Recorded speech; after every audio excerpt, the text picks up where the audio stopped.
அஸ்ஸலாமு அலைக்கும் வரஹ்மத்துல்லாஹி வபரகாத்துஹு. தினமும் ஒரு துஆ.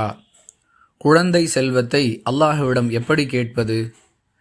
இஸ்லாமிய சமூகத்தைச் சேர்ந்த அதிகமானவர்கள் குழந்தையை வேண்டி தர்காக்களுக்கு படையெடுக்கிறார்கள். இஸ்லாத்தின் பார்வையில் இது ஒரு தெளிவான இணை வைப்பு.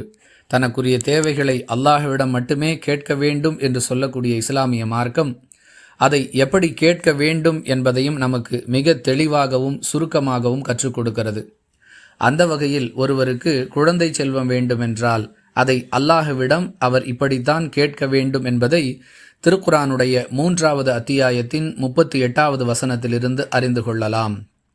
ரப்பி ஹப்லி மில்லதுன்க துர்ரியதன் தய்யிபா. மீண்டும் ஒரு முறை பார்ப்போம்.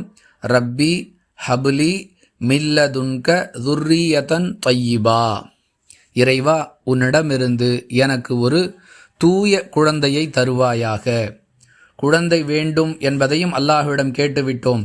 அந்த குழந்தை தூய்மையானதாக, நல்லவிதமாக வளரக்கூடியதாக, நல்ல பண்புகளுக்கு சொந்தமானதாகவும் இருக்க வேண்டும் என்பதையும் சேர்த்து கேட்கும் விதமாக அல்லாஹ் இந்த பிரார்த்தனையை கற்றுக் கொடுக்கிறான்.